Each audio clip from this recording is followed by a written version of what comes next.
Boa tarde a todos. Estamos iniciando o primeiro Krakencast. Tá?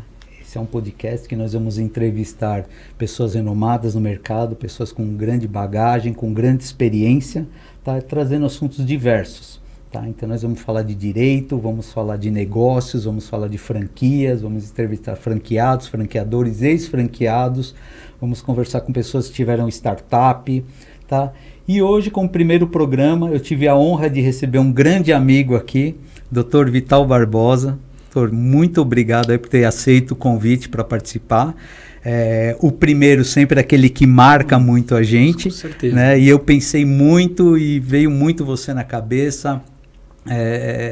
Por tudo aí, o tempo que a gente se conhece, por tudo que você tem ajudado, por todas as nossas conversas, é um grande prazer aí dividir aí a mesa com você hoje, doutor. Eu que agradeço, né, esse privilégio e essa responsabilidade de estar aqui no seu primeiro programa, de muitos que virão, com certeza. Com certeza. Será um grande sucesso aqui na nossa região, aqui na região do Grande ABC, São Paulo, enfim, capital e toda a região do Grande ABC, até porque você também já é uma figura bastante conhecida, né? Eu tenho certeza que será um programa de muito sucesso e é uma honra para mim poder participar e contribuir, né? Que legal. Nessa que legal. sua nova etapa, nessa sua nova jornada, assim, por assim dizer, profissional. Sim, eu fico muito satisfeito aí por ter aceito o convite, né? A gente quer trazer, como eu falei, pessoas aí que tem experiência, que tem histórias, né? O senhor aí foi um delegado aposentado e agora está advogando, né, na área criminal, então é muito bom, muito bom. E hoje o nosso tema é violência doméstica. Violência doméstica. Né, que está muito em alta aí, qualquer repórter que... Infelizmente, né, sempre em alta, né, de uma maneira negativa, mas sempre alta. Sempre a gente assiste um repórter aí no final da tarde ou no meio da tarde, sempre tem alguns casos aí. Sim. Né? E o que acontece, doutor? Por que tem tido essa crescente dessa questão da violência doméstica? Foi um momento? O que acontece? Bom, antes de responder a sua pergunta, eu vou falar um pouquinho da minha vida, tá? Por favor. Vou falar um pouquinho para os nossos ouvintes que estão aqui, né? Realmente você me falou, delegado de polícia aposentado, né? Dá a impressão que, parou de trabalhar. Na verdade, não é bem assim, né? Eu ingressei na Polícia Civil em 91 como investigador, depois, com a conclusão do curso de Direito, prestei concurso para delegado e fui para a carreira de delegado de polícia. Até 2018, quando eu resolvi aposentar para trabalhar. Então, houve uma transição de aposentar para trabalhar, mas trabalhar em quê? Na advocacia. Uhum. Eu sempre gostei muito da atividade policial, né? Sempre me considerei muito vocacionado, estava fazendo exatamente o que eu queria fazer, gostava muito, mas eu sempre fui muito apaixonado pelo direito. E, obviamente, que a carreira de delegado é muito restrita do que diz respeito ao direito. Nós ficamos muito restrito à questão da investigação, né? Muito ligados e vinculados ao inquérito policial. E diferente da carreira de advogado, que é muito ampla, né? Muito exata, muito ampla. Então, todo o direito está ali depois. Uhum. Não só o direito penal, mas o direito civil, enfim, todas as esferas do direito. E eu percebi que, em dado momento, na minha vida, eu precisava ir para a carreira da advocacia. Pois entendi que o meu trabalho, né, a minha missão na Polícia Civil, ela estava ali já cumprida. Não que, obviamente, poderia ficar lá até os 75 anos, né? Tem alguns que ficam até os 75 anos. Mas eu entendi que era o momento dessa transição. E aí eu aposentei para advogar. Né? Nesse período, né, eu acabei fazendo aí uma outra pós-graduação, já tinha algumas pós-graduações e mestrados na área do direito, mas aí eu resolvi estudar um pouco a questão do inconsciente. Então eu fiz uma pós-graduação em psicanálise do século XXI na FAAP, acabei de concluir agora uma outra pós-graduação de psicoterapia psicanalítica, aqui na Unip, né, um curso bastante renomado, bastante conhecido, que recomendo inclusive para aqueles que querem adentrar nessa área da psicanálise, da psicoterapia psicanalítica. E por que eu estou falando tudo isso? Porque justamente essa formação, né, vem ao encontro da minha experiência como delegado de polícia. E aí sim, agora a gente começa a responder a sua pergunta. Sim. Olha, há uma crescente de violência doméstica? Bom, o que nós temos que entender é o seguinte. Hoje a mulher está muito mais informada, né, do que no passado. Certo. Ela tem uma rede de apoio muito maior do que no passado. E obviamente que ela vai vou usar esse termo, né, se rebelar, vamos dizer assim, por uma situação de violência doméstica, com muito mais facilidade do que no passado. Então, para você ter uma ideia, Jefferson, era muito comum eu receber nos meus plantões policiais, isso há 15 anos atrás, enfim, senhoras que vinham relatar violência doméstica, que já estavam vivendo isso há dezenas de anos, né? Há 20, há 30 anos, e que em algum momento foi procurar a polícia, mas já vivia essa situação de violência. Então, o passar do tempo, vamos dizer assim, com a estrutura que o Estado vem oferecendo, com as informações, com a educação, né, com tudo isso que a gente vê, isso leva realmente a mulher denunciar com mais facilidade a situação de violência doméstica que ela vive. Então, às vezes, a gente pode pensar, aumentou? Não sei se aumentou. Eu acho que começou a aparecer mais. Porque a violência doméstica, ela sempre existiu. E no passado, numa situação muito pior. Porque quando a mulher não tinha, né, essa estrutura, ela tinha que se submeter por uma vida inteira. Não tinha voz, né? Não tinha voz por uma vida inteira, né? Por questões que nós vamos até falar um pouco sobre isso aqui, mas por questões mesmo, né, estruturais, né, de entender que, olha, a minha vida é assim mesmo, é assim, não tem outro jeito, tenho que suportar, né, e aí vai. Então hoje nós não temos mais isso, né, tão claro assim, vamos dizer assim, né, e a mulher tem um pouco mais de voz.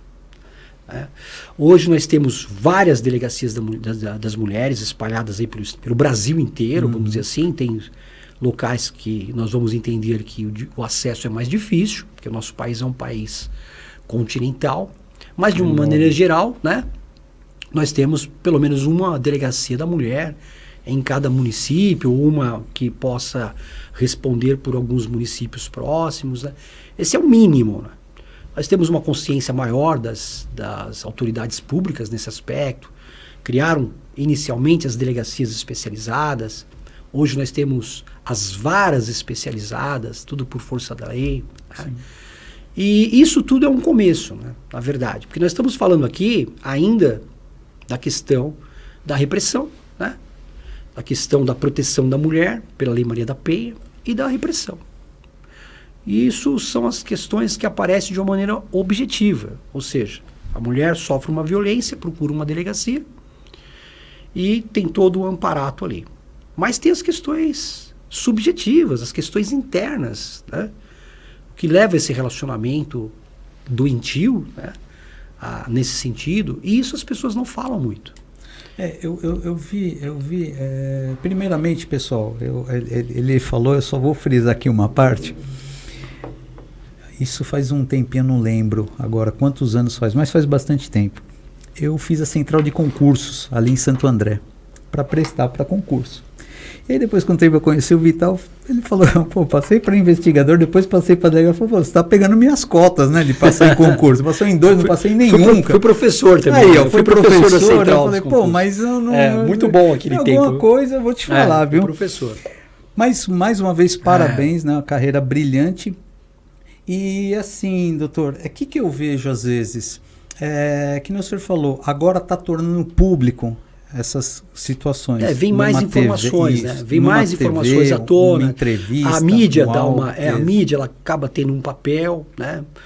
Algumas vezes um papel importante, claro, da informação. Sim. Algumas vezes também a gente sabe que, dependendo excessos, da situação, né, pode desencadear até um efeito negativo. Mas isso aí cabe à mídia dosar isso, né? Isso que eu ia até perguntar para o senhor. A mídia, ela ajuda? Claro. A gente tem que falar que o jornalismo, né?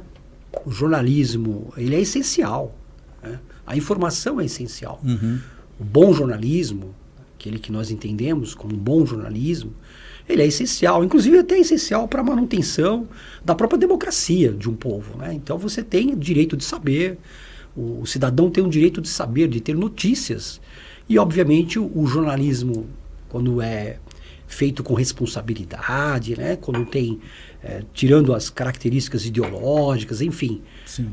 E isso, ele é essencial. Então a gente não tem nem que discutir em todos os aspectos, né?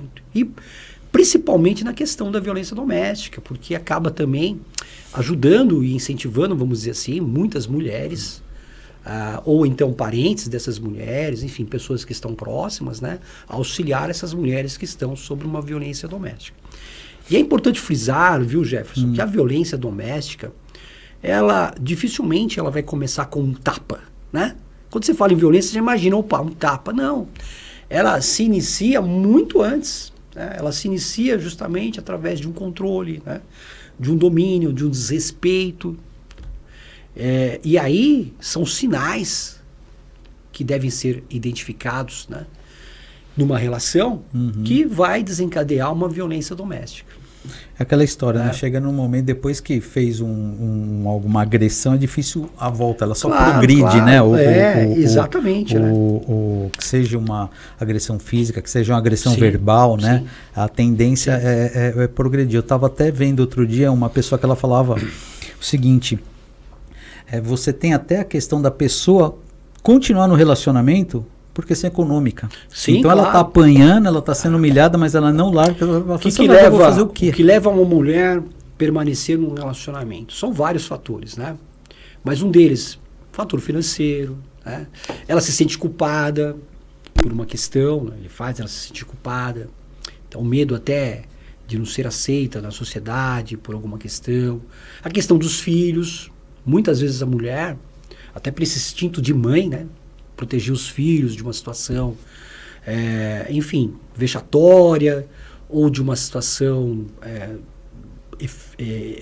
economicamente, vamos dizer assim, mais prejudicada.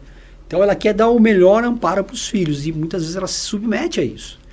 E ela é taxada por isso, né? Sim. Ela é taxada, né? Então ela é taxada por isso. Então você não pode julgá-la porque que ela está se submetendo.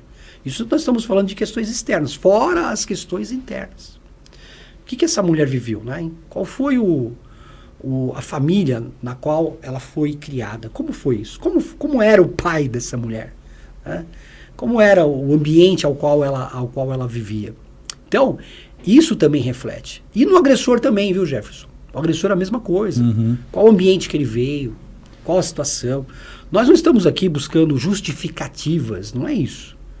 Nós entendemos que uma vez que houve uma prática de um crime, tem que se responsabilizar, né? Sim. Se ele não for considerado inimputável, pela lei ele tem que ser responsabilizado.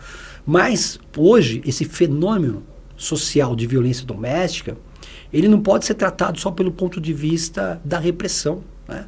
Só do ponto de vista da Lei Maria da Penha, proteção, e a própria legislação penal no ponto de vista da responsabilização criminal, ou seja, o cárcere. Não é só isso.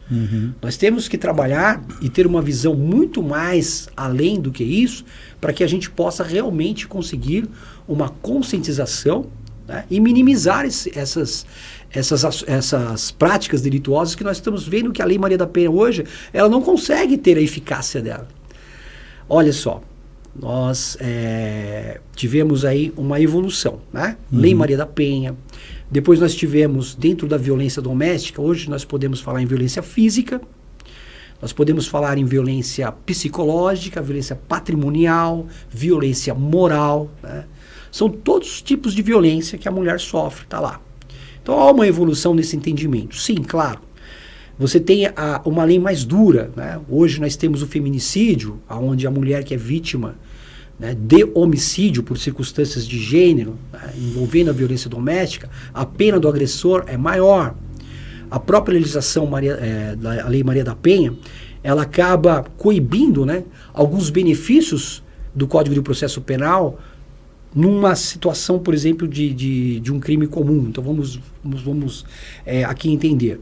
Se alguém agride o outro, se não for por questão de violência doméstica, e essa lesão for, por exemplo, uma lesão corporal de natureza leve, nós temos alguns benefícios. Vai cair no crime de menor potencial ofensivo, tal, e vai acabar resolvendo isso de uma maneira muito mais séria e muito mais rápida. Quando você fala em violência doméstica, não. Todos esses benefícios foram tirados justamente para tratar esse assunto com mais seriedade. Né? E mesmo assim, a gente vê acontecendo. toda hora os crimes acontecendo. Então o que a gente percebe, né? Que há uma ineficácia nessa questão. Será que não é, vamos colocar assim, um pouco de certeza da impunidade? Porque assim, a certeza da impunidade, hoje a gente tem esses clichês, né? Sim. Certeza da impunidade. Não existe certeza da impunidade. Inclusive, essa pessoa vai pagar por isso. Nós temos aí uma legislação, né? Nós temos uma legislação penal muito rigorosa. Então, esses feminicídios... Claro que a gente entende que existem casos e casos, né? Nós tivemos recentemente aqui o caso de um empresário que foi, depois de tantos anos, né? Que já tinha sido condenado aí pelo homicídio aí da sua mulher, somente agora ele foi capturado, acho que no estado da Bahia. Uhum. Então existem essas questões, claro, nós estamos falando isso, mas de uma maneira geral, eles vão para o tribunal, né, são condenados e vão cumprir pena. Então, só que, pode falar. Não, eu ia colocar só assim, muitas vezes a gente se confunde com algumas coisas, tá? Então assim... quando eu estava na faculdade também, quando eu estava estudando, o professor que falava assim, quando a pessoa muitas vezes fala assim, olha, eu quero justiça no meu caso, tá? O que aconteceu comigo, independente do que aconteceu, ele fala assim, eu quero justiça. Então o professor falava assim, ele quer justiça ou vingança? Tem diferença, né? Porque se a pessoa for o agressor ou quem for que seja o acusado, for inocentado, houve justiça. Sim, claro. Ponto. Há uma grande diferença, o juiz, né, né? entendeu que ele tá. Sim. Então tem essa questão também. Mas o que eu vejo é assim, a gente fala, né, de uma forma coloquial, de uma forma, né, essa questão da impunidade, porque assim, muitas vezes, bom, o senhor foi delegado, o senhor sabe, né, muitas vezes a pessoa lá, o acusado, né, tá saindo e os policiais estão fazendo relatório, a vítima está lá esperando e fica lá não sei quanto tempo. Mas assim, a realidade não é bem assim, né? Por que eu falo? Existem situações, claro, existem situações que os policiais estão trazendo lá os autores, não questão de violência doméstica, muitas vezes os autores estão indo embora primeiro que os policiais, dependendo da situação. Isso é verdade. Mas isso aqui não é uma regra, né? O que nós temos que falar nesse caso específico? Então hoje, por exemplo, com a própria legislação, com essa legislação um pouco mais rigorosa, existe sim, olha só, quando a facilidade, a facilidade de se pedir uma medida protetiva. Né? Então, melhorou bastante. Eu ainda entendo que o delegado de polícia poderia dar de imediato. Hoje a legislação, ela permite que o delegado de polícia decrete, né, determine medida protetiva, desde que não tenha um juiz próximo naquela jurisdição. Então vamos supor lá um delegado de polícia de uma cidade lá do fundo do Amazonas, tal, que vai ter dificuldade de mandar a fazer aquela comunicação, né? E hoje, embora tudo seja eletrônico, né? Mas vamos supor essa situação, somente nessa situação. Mas mesmo assim, a lei ela determina que praticamente de imediato, né, o delegado de 24 horas ele tem que comunicar ao juiz do pedido daquela medida protetiva e 48 horas depois, no máximo, o juiz tem que estar dando enfim, tem que dar dando um retorno, tem que dar uma resposta, tem que conceder, isso é muito bom. O próprio sistema, você vai fazer um boletim de ocorrência hoje, tem lá no sistema, né? Então, se ela vai falar se está falando sobre medida protetiva, o sistema já vai colocando algumas questões lá que é obrigatório o policial oferecer, mostrar para ela, por exemplo, para a vítima, que ela tem direito às medidas protetivas tais. Caso ela não queira, ela tem que assinar que não quer, entendeu? É uma maneira de você mostrar que o Estado falou para ela, ó, tem as medidas, né? Deu opção. Então, tudo isso aí é bem observado. Só que, Jefferson, o que eu estou falando aqui, e aí eu quero que nossos ouvintes entendam, é o seguinte: o sujeito que está determinado a quebrar uma medida protetiva e matar a mulher, ele vai e faz. E aí não há medida protetiva. Aí também não há qualquer meio que você possa impedi-lo, né? Porque o Estado não está ao lado daquela mulher 24 horas. Claro, existem os programas, né, de proteção à testemunha e às vítimas e testemunhas. Muitas dessas mulheres são recolhidas nessas casas de abrigos, dada a periculosidade, e essas casas de abrigos, elas realmente cumprem o seu papel na segurança, isso é importante falar, que existem sim. Mas o que nós estamos vendo hoje é o quê?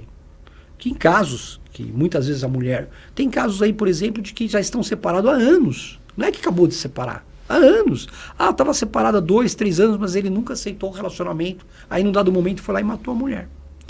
Então, o que está por trás disso? Então, primeiro, a gente tem que entender que não é só legislação. Não é só. Esse perfil, vamos dizer assim, de criminoso, tem que ter um acompanhamento. Aí eu vou falar que é um acompanhamento médico, né? É um acompanhamento por um profissional da área da saúde, seja ele psicólogo, seja ele psiquiatra, né? Mas tem que ser um profissional da área da saúde ligado à saúde mental. E é isso que as pessoas, a verdade é que os Estados hoje não investem. Né? A lei é assim, né? A lei, por mais que ela tenha, né, as interpretações em algumas situações, ela acaba sendo rígida. Então ela não difere uma pessoa, vamos se dizer, que teve uma criação muito boa de uma pessoa que teve uma criação problemática. A que teve problemática, lá na frente, a chance dela cometer alguma coisa, algum deslize, né? Muito maior, né? Exatamente. Ó, nós temos os casos aqui mais famosos, recentes, né? Quando eu falo famoso, não que seja de repercussão. Sim. Né? Por exemplo, o caso lá de Goiás, do sujeito que descobriu que estava sendo traído, foi e matou os 2 filhos e depois se suicidou. Olha o grau de crueldade. Olha o grau de crueldade. Eu não estou julgando aqui ninguém, nada disso. Tá relatando Estou falando fato, dos fatos. Né? Olha o grau de crueldade. Ele acaba com a vida dos filhos, né? Acaba com a própria vida, justamente para atingir a mulher, a esposa.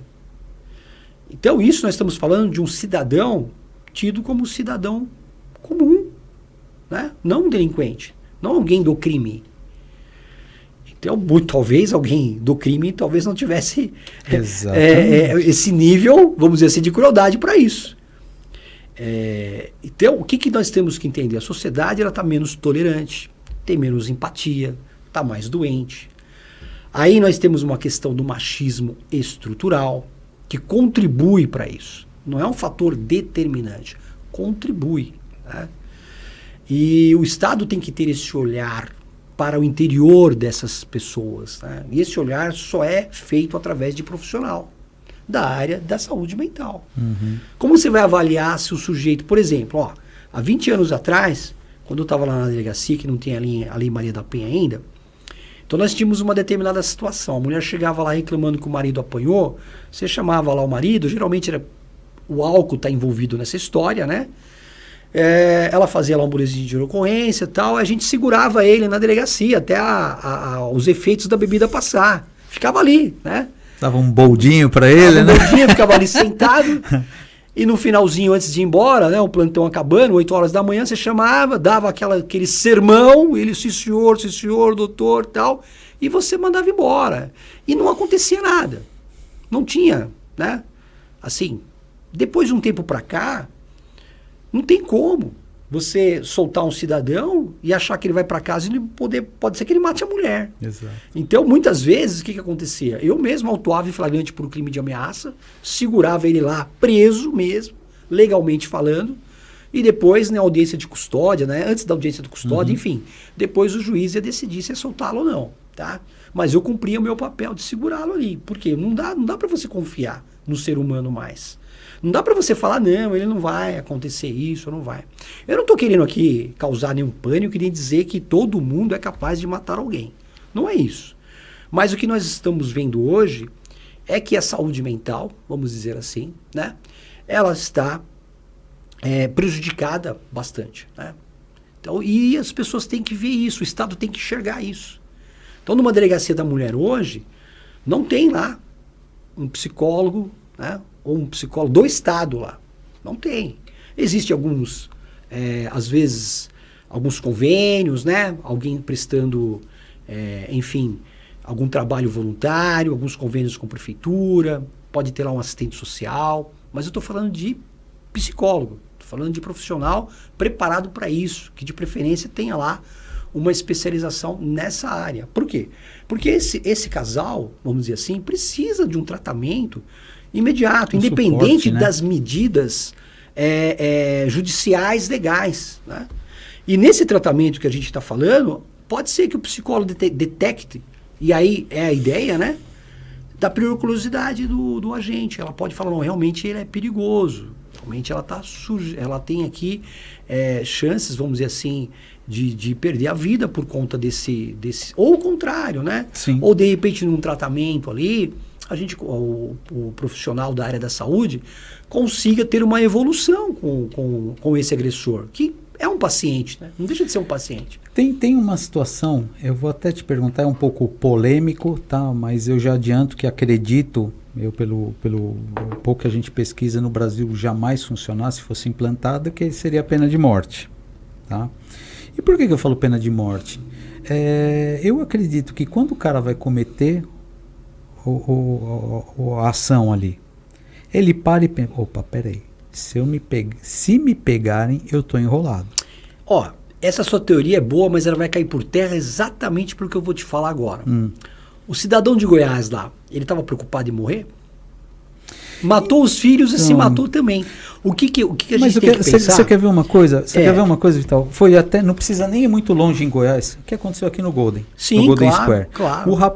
O rapaz, ele tava com uma faca e uma arminha de airsoft. Um simulacro, né? Um simulacro, uma arminha de airsoft. Mas por quê? Porque ele não tinha coragem de se matar. Então ele precisava agredir o policial para a polícia se defender, atirou nele e acabou. Sim, neutralizou e veio a óbito. Fez o trabalho dele. Fez o trabalho dele. Então eu acredito que foi pela falta de coragem de se matar. Ele sabia que o fim ia ser esse. A questão da pena de morte ela é polêmica, né? Eu, por muito tempo, eu fui contra a pena de morte, né? Porque eu entendo que a pena de morte, ela efetivamente não vai acabar com o crime. Mas a gente sabe que ela acaba com aquele criminoso. Então, hoje, eu estou lá no meio termo. Eu sou muito a favor da prisão perpétua, em determinados casos, né? Esses crimes hediondos mesmo. Feminicídio, por exemplo. Sim. Eu acho que a prisão perpétua seria um caminho e o Brasil precisava pensar nisso. Embora seja uma cláusula pétrea, que a gente chama na Constituição, né? Para que a gente possa discutir isso, que possa ter... Não há possibilidade nem de emenda constitucional em relação a isso. Teria que ser uma nova Constituição, porque é uma cláusula pétrea. Então, falar pena de morte e prisão perpétua. Mas o Brasil, eu acho que tem que começar a pensar nessas questões, tá? Não só em questão de violência doméstica, né? Os crimes hediondos como um todo, as barbáries que nós estamos assistindo como um todo. Né? E são coisas, só um parênteses, são coisas que estão vindo, foi que nem lá no Rio, os meninos lá que estupraram a moça lá, a menina, né? Estupraram a menina, daí eu estava vendo, tem uma reportagem, que a repórter falou, eu estava fazendo aqui a reportagem, aqui na porta, e parou algumas outras meninas e falou, isso aconteceu com a gente também. Então quer dizer, não foi a primeira vez. Não, por isso que eu comentei no começo. Né? Estupros coletivos, que é muito comum lá na Índia, né? Sim. Aqui no Brasil, obviamente, não muito comum, mas a gente sabe também que existem situações, né?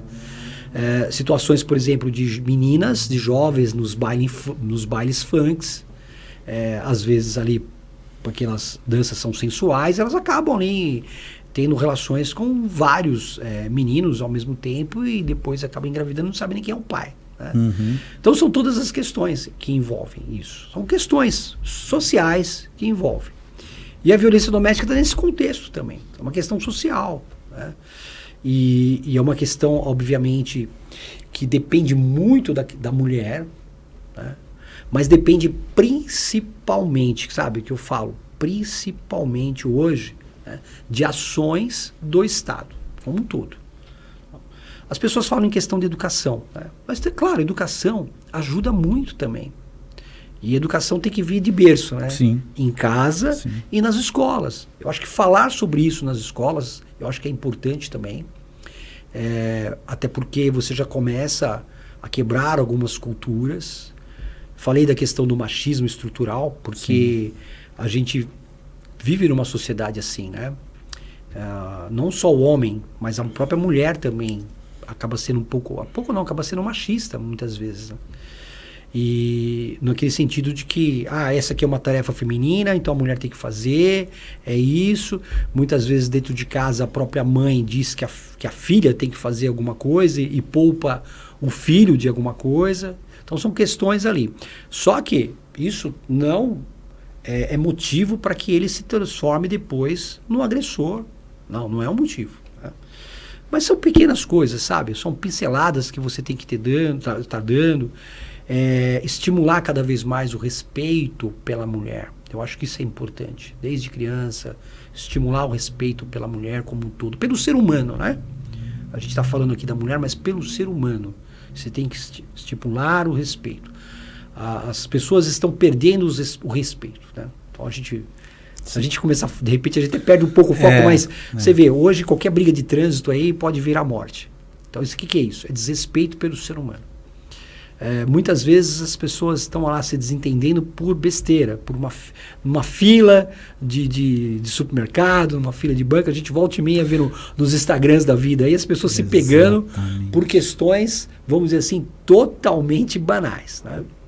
E na questão da violência doméstica, voltando aqui ao nosso caso, não é diferente.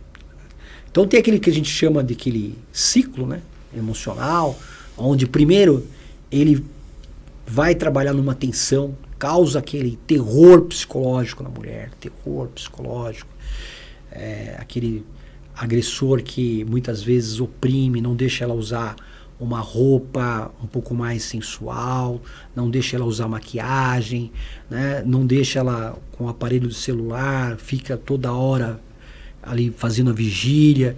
E essa tensão, ela explode. Explode o quê? Através da agressão. É na hora que ele... Então, se nessa identificação, já nesse primeiro momento, tem lá uma identificação, vier um tratamento, você consegue fazer um tratamento, talvez você consiga evitar a segunda fase. Uhum. E aí tem a terceira fase, que é o que o pessoal chama de lua de mel. O que é a terceira fase? Por que lua de mel? Porque ele vai se arrepende, ele chora, né? Vai lá, eu não queria fazer isso, eu te amo e tal. E o que acontece?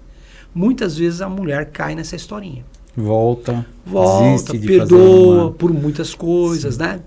Então, só para você ter uma ideia, Jefferson, a lei mudou algumas coisas, até na questão da representação. Então, por exemplo, no crime de ameaça, que não tem violência, se ela representar, se ela no primeiro momento desejar que ele seja processado e depois ela quer voltar atrás, essa representação ela tem que ser feita de uma maneira um pouco mais formal. Uhum. Não é só chegar na delegacia e falar que não quer mais. Justamente por quê? Para evitar esses, né? Essas idas e vindas. Exatamente. Que ela não tem culpa também. Por quê? Porque ele é o pai dos filhos dela. É ele que é o provedor. Então aí, olha só. Então ela não tem culpa disso. E ele vai, e muitas vezes a culpa ele quer colocar nela, né? Olha o que você me fez fazer, se você tivesse assim, se você tivesse lá. Então são essas questões que vai fazendo com que a mulher, ao longo do tempo, vamos dizer assim, né, vai criando um grande sofrimento psicológico. E hoje foi criminalizado a violência psicológica, até pouco tempo não era. Uhum. Essa conduta da violência psicológica foi criminalizada. Agora, a gente também tem que pensar em algumas questões, né? Eu, particularmente, na minha vida como advogado, trabalho bastante nessas questões das medidas protetivas. Algumas vezes do lado da mulher e outras vezes do lado do agressor. Sim. Né? Quando eu falo assim, mas doutor, você vai defender agressor? E aí falo para você, os meus clientes, e isso não é uma conversa de advogado, né? Meus clientes são realmente inocentes. Né? Pelo menos os que até hoje eu tenho. E realmente, por quê? Porque a lei ela é tão rigorosa em alguns aspectos e ela pode ser utilizada de maneira indevida pela mulher. Sim. Né? A mulher mal intencionada vai numa delegacia, o que ela falar naquele momento é lei. É verdade, é pura verdade. E ela consegue uma medida protetiva só com palavras, só dizendo, ele me ameaçou, ele fez isso, ele fez aquilo. Por quê? Porque naquele momento ninguém sabe se ela está falando a verdade ou não. Né? O juiz não vai saber, ele vai, obviamente, decretar as medidas protetivas. E elas descobriram, as más intencionadas, diga-se de passagem, uma grande, grande é modo de falar, né? Uma minoria. Se eu falo grande, mas uma minoria que acaba, obviamente, atrapalhando a imensa maioria. Porque entra o quê? Um pouco no descrédito. Será que ela está falando a verdade? Será que não está? Então, deixando bem claro aqui, 99% das vezes a mulher está falando a verdade. Mas tem, sim, a mulher ali. Tem, sim, uma porcentagem de mulheres que buscam, né, a justiça para quê? Para se vingar do marido que quer sair do relacionamento. Ou do namorado, né? Que quer sair do relacionamento. Eu estava acompanhando, parece que eles estavam com um projeto de lei, não sei nem se foi aprovado, que eles iam apertar essa situação, né? Então, se a mulher fizesse... Uma deputada, me fugiu o nome dela agora, que está com um projeto de lei para criar uma situação. Por quê? Obviamente, nós já temos uma legislação, nós temos duas tipificações. Falsa comunicação de crime e denunciação criminosa. Dependendo do estágio que for ali, né? Falsa comunicação de crime ou denunciação criminosa. Então ela pode responder por isso no final. Mas eu vou falar para você que é muito do final, geralmente acaba ficando por isso, é mais ou menos assim. Ela não provou o que ela alegou, mas também não se tem certeza de que se era verdade ou não. E aí fica por isso mesmo, né? A não ser que seja muito gritante. E tem coisas gritantes, sim. Aí ela vai responder já por denunciação criminosa. Isso já faz um tempinho que eu estava acompanhando, estava vendo a matéria que uma mulher ela fez a denúncia, que o marido estuprava e o cara foi preso. E aí, adivinha o que aconteceu, né? Chegou lá na cadeia e fizeram barbárias com ele e tal, não sei o quê. Isso é irreversível, né? E aí, depois de uns dias, acho que ela ficou sabendo da situação, viu, e foram lá colher algum depoimento, algo dela, e aí ela falou que era mentira. Só que aí o cara já tava... Já aconteceu, né, com ele, já acabou com a vida dele. Já acabou com a vida do cara, né? Então a gente fala muito, doutor, que assim, que nem você falou, é um percentual muito baixo dessas situações, né? Mas existe. Exatamente. E é por isso que eu defendo ali o acompanhamento do profissional da área da saúde. Porque esse profissional da área da saúde, devidamente qualificado, preparado para isso, né, ele sim pode ser o profissional que pode detectar, né, detectar uma mentira, por exemplo.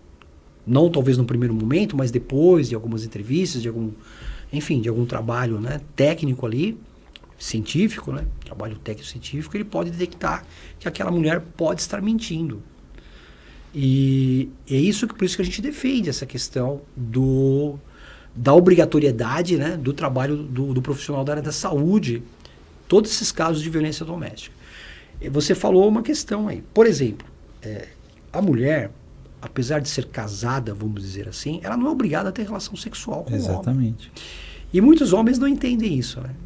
E se ele forçar uma relação sexual, ela vai responder sim. Ele vai responder por crime de estupro. Vai responder. Minha mulher... mas você tem que respeitar. E muitas vezes, claro, ela vai numa delegacia e vai falar que ele obrigava a ter relação sexual contra a vontade dela. E caracteriza o crime de estupro.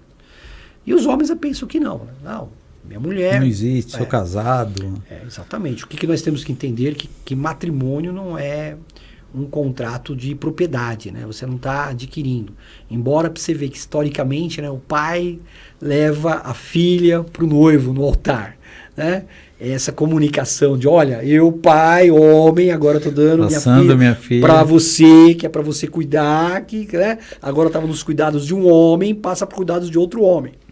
Então, isso é estrutural. E é claro que a natureza humana, nós vamos falar de natureza humana, né? O homem, ele fisicamente, ele é superior à mulher. Sim. Pelo menos de uma maneira geral.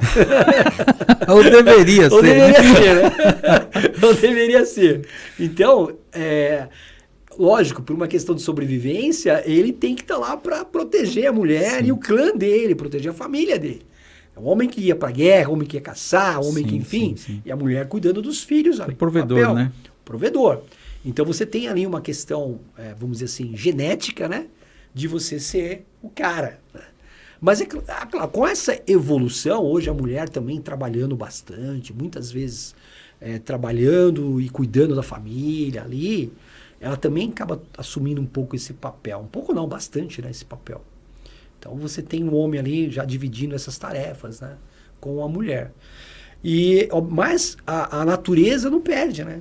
Ainda é desse jeito. Então a proteção, que é inclusive uma desculpa, né, para o primeiro controle, para ir para o controle, para ir para o domínio, né, a proteção ela é necessária, mas ela tem um limite. Então, quando você casa, você tem que proteger sua mulher, claro. Né? Você está lá para isso, você é um homem. Então, ela vai sair à noite, enfim, vai em algum lugar, não, eu acompanho, né, faz aquela coisa normal. Agora, aquele controle, não, preciso Vamos colocar os aplicativos aqui, né? Para eu saber onde você está, porque aquela desculpa, né? Você pode ser roubada. Isso também é o contrário. Tem mulher também que acaba controlando o homem nesse sentido, né? Porque o controle, né? Domínio não é amor, né? A gente tem que entender o seguinte: domínio não é amor. Amor não é domínio, né? Vamos dizer assim. Amor não é domínio. Eu acredito que tudo que é excesso faz mal, né? Tudo que é excesso faz mal. O equilíbrio, ele é o equilíbrio, né? Uma relação, ela se estabelece por confiança acima de tudo. Né? Você tem que ter confiança. Senão você não vive. E esses homens agressores, na verdade, eles não confiam, são totalmente inseguros. Né? A autoestima deles também são baixas, porque se tivesse uma autoestima boa, né, ele não estaria preocupado se a mulher vai ou não vai traí-lo, né? Então é uma preocupação totalmente. E com isso, ele vai para vamos dizer assim, para se prevenir, né, de uma futura traição, ele cria ali um controle, né? Total, um domínio, uma manipulação, né? Entra aquela história, eu não sei por que eu tô batendo, mas você sabe por que tá apanhando. Pois é, essas são as frases machistas, né? Não sei por que eu estou batendo, mas você sabe que tá apanhando. Briga de marido e mulher, ninguém mete a colher, não é? São frases ali, ó, da sociedade que vai criando o quê? Com que, ó, você, não, violência doméstica não é problema nosso, entendeu? E me fala uma coisa, doutor, você acredita, vamos trabalhar aí numa hipótese aí, que essa diferença ela pode diminuir com o tempo? Diferença? Diferença do homem, ele tá, vamos se dizer hipoteticamente, ele tá acima de ser o provedor, ele ter o controle. Não, mas essa diferença, Jefferson, já diminuiu.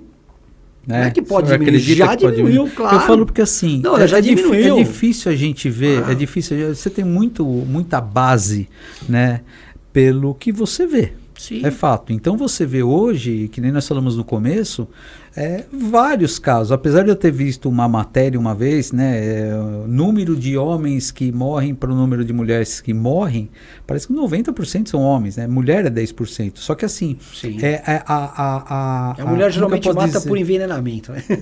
Né? Então assim, eu falo porque assim, você vê um número crescente e as desculpas, poxa, se é uma situação, eu fui ameaçado, uma coisa banal. Sim. É coisa do cara chegar e terminar e a pessoa, tá namorando? Vai e mata. Mas peraí, ela continua a vida dela. Sim. Né? Rompeu, não tô entendendo, não tem conversa mais. O que acontece? Quando a gente pensa nisso, a gente pensa no quê? Numa boa educação, né? Sim. Tratamentos, nós estamos falando aqui, tratamento por terapias, aonde você vai fazer com que esse homem, você vai fazer o modo de falar, né? Você vai... pelo menos, né, trabalhar para que ele possa entender e trabalhar a própria frustração. Por que acontece? A pessoa não quer trabalhar a frustração. Famoso caso de Santo André, caso Eloá. Famoso caso. O que era aquilo? Nós tínhamos lá o Lindenberg, que não era alguém que não trabalhava a frustração, né? Não trabalhou a frustração. Uhum. Então, não, se ela não é minha, não vai ser mais de ninguém. É o menininho da mamãe, né? E assim, não estou aqui criticando a mãe dele, não é nada disso. A gente está fazendo aqui um comentário a respeito. Mas eu lembro, né, que a mãe dele sofria muito com isso lá, reportagem, chorando. Mas ela não teve peito para ela entrar lá dentro, pegar ele pela orelha e tirar. Né? A mãe. O que eu quero dizer é o filhinho da mamãe. Não estou culpando ela disso, tá? Longe disso. Estou dizendo o seguinte, são situações da criação, né? São situações de tudo isso. Então, a gente não julga as pessoas, mas a gente percebe que muitas vezes esses comportamentos, né, levam ao que a gente está vendo hoje. Acaba apoiando o errado, né? Apoiando o errado, né? Você acaba passando ali a mão na cabeça, né? E aí vai dar isso, entendeu? Você vai dar essas questões ali. Eu vi, o senhor deve ter visto também uma apreensão que teve aí, não sei que estado que foi, e daí o pessoal pegou tal e a mãe chegou. Então você via lá os policiais de fuzil, o delegado e tal, não sei o que. A hora que abriu a porta ali do corró, mas essa mulher deu uns tapão, ele não abriu a boca. É isso aí. Então assim, ela acho que devia chegar, né, a mãe primeiro antes do policial. Ela foi mãe, né? Então, ela foi mãe. Falou, se você acha que eu vou te visitar, nem na porta eu passo, você vai se virar. E o delegado falava, a senhora tá certa, né? Eu trabalho o dia para te dar de tudo, você faz isso. Eu tive uma situação, né, de um conhecido que teve o filho foi preso por um furto. Aquela coisa de moleque, né? Uhum. os moleques juntou 2, 3 amigos aí, entraram numa loja de conveniência, vinham da balada, resolveram furtar umas coisinhas lá e tinham dinheiro para pagar. E assim, na hora de ir para que eles foram presos, autuado em flagrante, furto qualificado, porque eles estavam em 2 outros 3. Esse conhecido meu, ele viu lá o filho dele preso, ele pegou, chamou o policial, falou, eu queria falar com o senhor. Então o policial naquele momento achou, opa, mais um pai que vai querer passar a mão, né? Uhum. Ele falou, você faz um favor para mim, você vai dar um esculacho nele, porque a vontade que eu tô tendo é justamente isso, né? E de ir lá e falar, depois eu vou fazer isso, mas eu gostaria que o senhor fizesse também, né? E o policial foi lá e deu aquele sermão. Você vê, é uma atitude de pai, né? Mas a gente sabe também, viu, Jefferson, que não é fácil, né? Às vezes quem está de fora é mais fácil falar. O que eu costumo... mas a nossa sociedade, ela tá aí, ó. É uma sociedade que, questão da violência doméstica, né? Acaba aceitando como se fosse comum, a própria vítima aceitando, e isso que é uma coisa que a gente tem que entender que é inaceitável, mas ela acaba aceitando essa situação por vários motivos, né?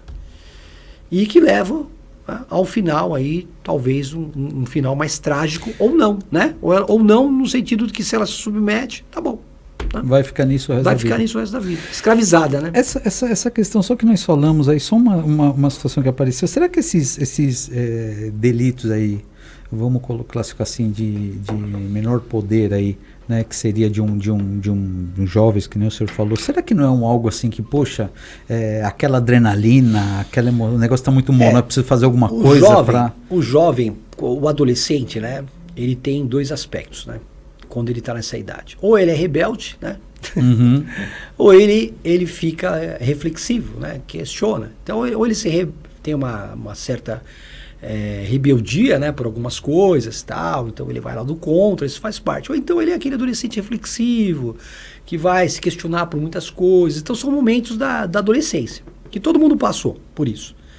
Alguns com maior intensidade, outros não, né, outros menos, enfim. Mas é claro que algumas questões de infrações, né, elas levam muito justamente isso, para adrenalina, né? Então muitos jovens aí vão praticar algum crime por causa da adrenalina, né? Que não justifica, claro. Sim. Mas ali dentro, é que eu falo, são jovens que precisariam, né, de estar passando uma terapia para entender isso, para ele poder extravasar, né, essa sua adrenalina de outra maneira, né? Vai praticar um esporte radical, vai fazer alguma coisa dessa natureza, mas não vai para o crime, né? Mas muitas vezes ele tem essas facilidades, né? Muitas vezes. Eu quero, e vou mandar, tem um pessoal que mandou mensagem aqui, doutor, o João Carolino. Opa, manda um abraço para o João. João Carolino, um grande abraço aí, meu doutor Vital, é um prazer aí, mandou mensagem esses dias, vou marcar para você participar também conosco aqui, tá? Tem um outro, não sei se você vai lembrar dele, Carlos que ele vendia trabalha com, acho que pão, aqueles pão de queijo em pote, alguma coisa. Parece que ele estudou com o filho dele, estudou com o seu filho. Ah, bacana. Manda um abraço pro cara. Sim, claro. Ele mandou uma mensagem bacana, acho que é isso mesmo. É isso aí. A Cristiane Fernandes também, a Cris, está assistindo, a gente mandou um abraço. E o Roberto é um primo lá de Araraquara. Está assistindo a gente também, mandou um abraço, falou que está curtindo bastante. Só tenho a agradecer aí, tá, as mensagens, tá? E vamos continuar aí o nosso bate-papo, está muito bom, está muito esclarecedor. Espero que vocês tenham aí agregado. Depois o Dr. Vital vai deixar aí o e-mail dele, o contato dele. Se tiver alguma dúvida, que ele pode entrar em contato com o senhor, né, doutor? Claro, com certeza. Tirar alguma dúvida, para perguntar alguma coisa, fica à vontade. O doutor vai voltar algumas outras vezes também, para nós falarmos de outros assuntos, aí explorar o conhecimento dele, né? E é isso aí, vamos que vamos, tá? Doutor, a mulher, que nem nós falamos, a medida protetiva muitas vezes, né, quando a mulher vai até a delegacia, muita gente fala assim, poxa, mas ela fez lá, né, a denúncia e logo depois a pessoa ou bateu, ou agrediu, ou até mesmo chegou aí às vezes de fato de tirar, né, de ceifar a vida dela. O Estado não tem condição de colocar um policial na porta da casa dela. Não existe isso, né? O que o senhor pode orientar nesse caso? Hoje, na verdade, Jefferson, a gente tem alguns municípios, tem a Patrulha Maria da Penha, né? Então, alguns municípios mais voltados para a política, né, dessa segurança das mulheres. E a Patrulha da Maria da Penha, então a mulher ela fica em constante contato com a Patrulha Maria da Penha. É um serviço geralmente oferecido pela Guarda Municipal. Né? Então são guardas municipais preparados, né, para trabalhar nessa atividade, isso é muito importante. Eu acho que o importante é isso, se ela sentir vamos dizer assim, algum perigo, alguma coisa que tenha de imediato esse apoio. Porque você imagina, ligar o 90, que está atendendo ocorrências de todas as naturezas, né? E de repente naquele momento não tem uma viatura disponível para isso. Então quando você tem a Patrulha Maria da Penha, você já tem vamos dizer assim, um recurso maior. Em alguns casos, as pessoas estão defendendo aí a questão do uso das tornozeleiras. Então, dependendo da gravidade, da periculosidade. E agora, até por essas questões aí, tem gente defendendo que deve-se usar a tornozeleira de qualquer jeito. Né? Eu penso, mais uma vez, eu vou voltar nessa tecla. Né? Surgiu ali uma ocorrência policial, né? Instaurou um inquérito, enfim. Para apurar violência doméstica, ambos, mulher e agressor, devem de maneira imediata passar por essa avaliação psicológica. E aí sim, né, o próprio avaliador ele pode entender que o agressor é perigoso, então vamos colocar uma tornozeleira nele. Tudo isso ajuda. Vai ter uma eficácia 100%? Não sabemos, né? Porque cada quando eu falo, quando o sujeito está determinado para praticar alguma coisa, tem casos de sujeito que saiu da cadeia, acabou de sair, foi lá e matou a mulher. Né? E, às vezes, depois de anos. Então, você não sabe o que passa no interior da cabeça de cada um. Mas são casos isolados, né? Não é a regra. Então, a gente tem que trabalhar um pouco com a regra. E tem as exceções que vão fugir. A tipificação do artigo 121, matar alguém, está lá. E mesmo assim tem um monte de homicídios. Tá? Então a gente sabe que não vai conseguir coibir isso. Agora, o trabalho, como eu disse, tem que ser um trabalho o quê? Multidisciplinar. Proteção à mulher, repressão ao agressor e tratamento. Se você tem que ter um tratamento. Se não tiver tratamento, que eu falo psicológico, né, a gente não vai chegar a lugar nenhum. Conscientização através da educação. Então, já nos bancos escolares, já no começo, porque isso você vai tirando, vamos dizer assim, né, desconstruindo algumas questões no interior, e nas escolas também tem que ser escolas preparadas, né, com profissionais também da área da saúde mental ali. O que as pessoas não estão entendendo hoje, Jefferson, é que o profissional da área da saúde, o psicólogo hoje, ele é de extrema importância, tá, em vários aspectos da sociedade, né? Em várias situações de órgãos públicos, não é só lá no CAPS, não é só lá. Então é isso que a gente tem que entender. Hoje precisa ter um profissional desse na delegacia, precisa ter um profissional desse na escola, porque a gente vai falar aqui nas escolas hoje por uma questão de inclusão, né? Tem muitas crianças especiais que estão lá. Então tem tudo isso. Então o profissional da área da saúde hoje, principalmente hoje no mundo que nós estamos vivendo, né? Onde a saúde mental realmente está doente do mundo, né? E a gente pode falar hoje, nós estamos vivendo em guerras, né? Sim. Tudo isso é reflexo. Né? Quando você pensa que você está conseguindo acertar um tratado de paz aqui, vem um outro lado lá. Então é global isso aí.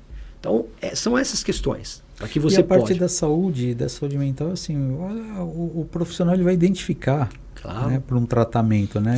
Pelo menos ele tem maior possibilidade, porque o delegado de polícia ou a delegada de polícia, né, que está lá à frente, ela não tem essa formação, né? A formação dela é jurídica. Mas de lei, né? De lei. Você cometeu um crime? Então é isso. Então é isso. Vai responder por isso.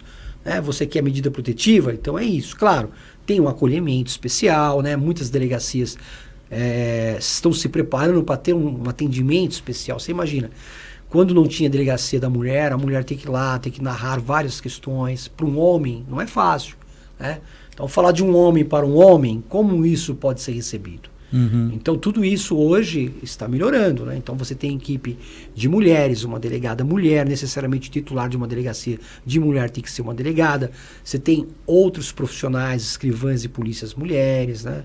Claro, não pode ser só mulher, precisa da figura do homem, do investigador. Quem vai prender o agressor, né? Sim. A gente brinca assim, mas é a força mesmo. Então, é a necessidade.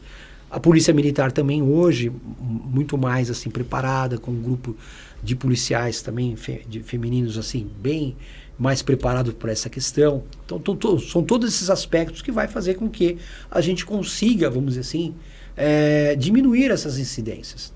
O fato é que hoje não está conseguindo isso. Por mais que se queira falar aí na mídia, parece que não vou falar em aumento, mas e nem em diminuição. A gente vai falar que os casos estão acontecendo, né? De uma maneira muito ainda mais, incisiva, né? Perfeito. Né? Muito incisiva. Gabriel, como que tá aí? Temos mais 5 minutos. 5 minutos? Quando faltar uns 2 minutinhos, você me avisa? Vamos fazer umas 2 perguntinhas, porque daí a gente já vai para os finalmente. Tá bom? Doutor, então assim, que eu vejo essa que o senhor falou, essa evolução, né? A questão das mulheres estão fazendo as denúncias, né? Apesar de tudo, está acontecendo. Tem a Delegacia da Mulher, tem a Patrulha Maria da Penha, né? Sim. Que dá todo o suporte. Então, podemos dizer que estamos no caminho certo. Eu diria que nós estamos num caminho e procurando acertar. Exatamente. Nós estamos no caminho procurando acertar. Ainda está muito aquém, né? Os olhos do Estado têm que estar um pouco melhor, não só por questões políticas, no sentido de, olha, ano político, ano de eleição, ano não sei o quê. Por questões realmente de se fazer com que exista, né? Que a mulher, vamos dizer assim, né? Entenda que exista alguém por ela. Né? Uhum. Não só a questão dos órgãos públicos, mas também toda uma sociedade. Eu acho que isso que é importante. Toda a sociedade. Então, quando a gente vê, por exemplo, a questão de violência doméstica não é só uma questão do Estado, né? Todos nós da sociedade temos responsabilidade disso, principalmente os homens. Tá? Isso é importante. Principalmente os homens. Doutor, me fala uma coisa, dentro dessa área que o senhor está atuando, depois de se aposentar como delegado de polícia, né, que é advogado da parte criminal, todo mundo que acha que é advogado da parte de criminal só vai defender a pessoa que está lá, né, respondendo, né, só defende bandido. Só bandido, né? Mas qual outra atividade que o senhor atua, tá? Até para as pessoas entenderem. Sim, claro. Bom, primeiro, a minha advocacia criminal, ela é muito voltada, né, para a área do direito criminal empresarial. Né? Hoje eu defendo a questão muito mais dos crimes empresariais, então empresários, defendo bastante profissionais liberais. Atuo bastante nessa questão também das medidas protetivas, porque geralmente são pessoas que estão ali, que acabam se envolvendo, né, pessoas da sociedade que se envolvendo. Né? Por uma questão até de pessoal, né? Não tenho nada contra o criminalista que faz isso.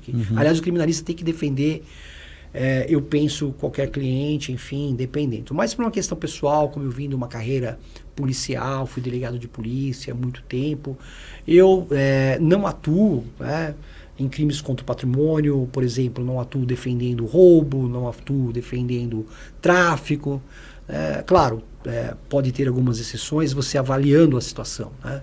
Mas de uma maneira geral não atuo nessa área. Né? No meu escritório também a gente acaba atuando, tenho lá as minhas outras colegas advogadas que estão comigo, que a gente faz lá o direito previdenciário, o direito civil como um todo. Né? Então é um escritório, hoje nós somos em 5 colegas, né? Que acabamos montando uma equipe. Legal. Faz várias áreas lá, né, como principalmente o direito previdenciário, e eu fico à frente do direito penal, voltado muito mais para os crimes empresariais, empresário, e essas questões sociais que eu entendo que é a Maria da Penha, porque é um cliente que embora seja agressor, embora, enfim, ou seja, esteja sendo acusado, né, de uma agressão, mas não é um criminoso habitual, né? Não é alguém que fala, eu vou praticar crime. São questões ali que envolvem muito mais internas, né, do que externas, que levaram aquele para isso. Não é um criminoso de carreira, né? Não é um criminoso de carreira. Né? Embora eu falo, eu acho que o criminalista, eu penso que ele tem que defender. Porque cada um né? na sua área, né? Cada um na sua área. A gente tem aptidão, né? Aptidão, por exemplo. Eu defendo bastante também policiais, né? Porque a gente entende como é a carreira, sim, sabe como é difícil ser policial hoje aqui no Brasil, né? Então é muito fácil para a gente fazer uma defesa policial, porque a gente sente aquilo na pele. A gente defende com muito, vamos dizer assim, com muita galhardia, né? Com muito afinco, porque eu sei o que é a vida de um policial ali. Sim. E muitas vezes ele é crucificado assim de uma hora para outra por um momento difícil da vida dele, às vezes uma atitude que talvez ele não poderia ser diferente, mas ali são questões de segundos. Sim. E a população quer crucificá-lo, né? Entendi. Então a gente acaba também atuando muito na defesa de policiais. Doutor, foi um prazer recebido aqui com o primeiro podcast, tá? Quinta-feira que vem teremos outro, vocês vão receber aí pelas mídias o próximo convidado que vai estar com a gente. Doutor Vital, queria que deixasse aí os seus contatos, tá? Você que tiver alguma dúvida, que tiver tirar alguma dúvida, bater um papo, explicar, colocar uma causa, perguntar, queria que o senhor deixasse seus contatos aí para eles, tá? E vamos marcar um próximo bate-papo, próximo assunto, que eu tenho certeza que tem muito a agregar aí, um conhecimento muito vasto aí na área e tem muito a agregar com a gente aí.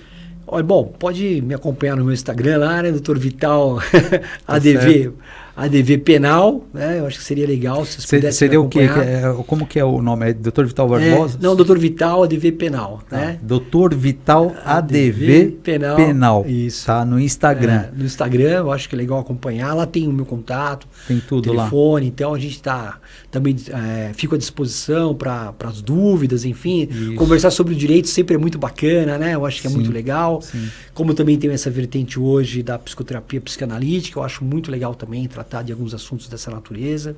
Então, acho que a ideia também lá no meu Instagram hoje é falar um pouco sobre isso, né? Então, todos vocês estão convidados aí a me seguir. Que legal. E uma palavrinha para a gente estar encerrando. O que você queria deixar aí, uma mensagem, alguma palavra para quem está nos assistindo? Bom, então, como hoje nós falamos de violência doméstica, né? Antes de mais nada, eu quero lhe desejar aí todo sucesso. Obrigado. Nesse programa. Obrigado. Mais uma vez, agradecer.